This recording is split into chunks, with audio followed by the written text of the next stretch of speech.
If you are not from Bangladesh and wondering what's happening in this little country called Bangladesh or Bangladesh, don't worry, I will tell you what's happening in this country. I don't think I'm the best person to explain this. I don't even know if there's anyone who has covered this before me in English so that everyone understands the situation. Because the media in our country, they are not spreading it. They are hiding the fact that our government is against us, the students. So why did all of this start? What caused this issue? So Bangladesh is a very small country with a very huge population. And as you might know, we are not that rich. Our economy is very poor. So the people who are commoner like me depends on government job for their livelihood.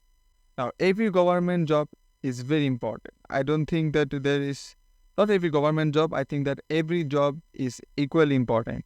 Then every job should be given to the people who are qualified for the title. But the issue stands over there. We have a system called the quota system. Some of you might wonder, what's that?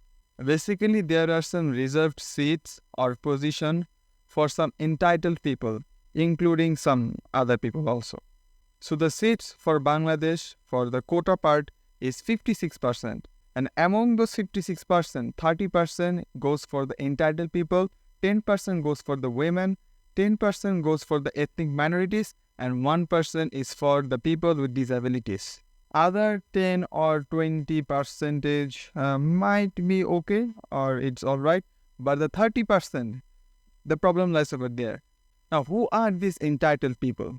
Bangladesh got its independence in 1971 through a war, and many common people fought in that war. Many died, many were injured, and many lost their family members. Those people are called the Mukti Jodha. Mukti means freedom, Jodha means fighter. So they are called the freedom fighter. So back in the days, there were some reserved seat for them because many of the people have families, and if the family lost their father, who is the main figure of the family, the child would suffer some problems in his life. And to equalize that, the quota system was introduced. So it has been a very long time from then, and still this quota system exists. Well, it always did not. It recently started once again. And if you're wondering, no, the freedom fighters are not getting job right now because they're old as heck. Their grandchildren are getting the job, not even their sons. And if you know our country, people are very excited over here. They are not satisfied with just 1 or 2 kids. Back in the days, people used to have more than 5 kids. So if one Muktijuddha or freedom fighter has 5 kids, and those 5 kids lives in a modern time, so they won't have another 5 kids, they would have at a maximum of 3 kids. So we are getting 5 into 3, 15. We are getting 15 people from just one freedom fighter, and there were about 3 million of them. So you're getting how much people are there with the quota advantage. So you might question, what is the problem right now? The problem is, in our country, many unqualified people are getting the higher jobs, which results in corruption, and corruption causes the general public to suffer. So the people, like students, are protesting against it. No, they are not fighting and killing off people off the road. They are just holding a rally. They want the government to minimize the quota system. They don't want to abolish the system. Quota is needed. It is necessary. But I think it's a bit excess now. Like more than half of the seats are for the quotas, which is totally unfair. Basically, back in the days in 1971, there was an organization called Rajakar. They were the ones that betrayed the government of this country back in the time. So basically, they are the enemies. It's a slur used in our country right now. Whoever is a traitor, we call them Rajakar. We used to call them Rajakar. So in a conference, the Prime Minister of Bangladesh called the general and the commoner people or the commoner student Rajakar.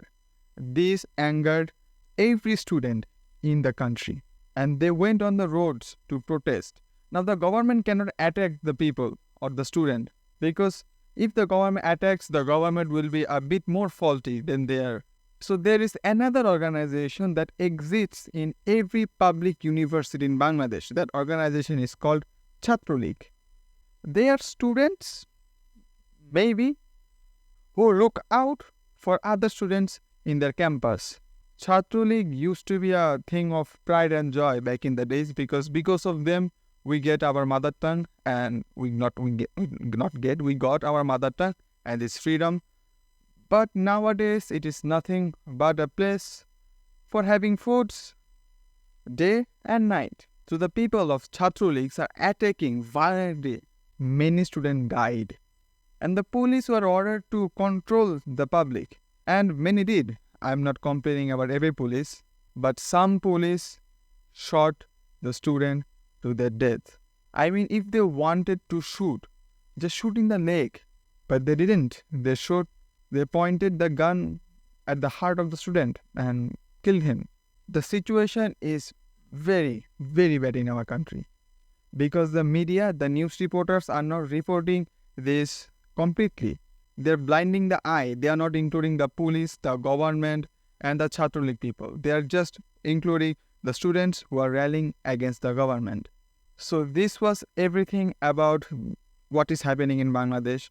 And if you're watching, if any foreign people are watching this video, I hope you guys understand, and please spread this among the international news TV channels like BBC.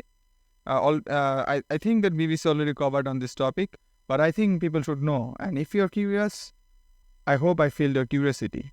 So yeah, that's it.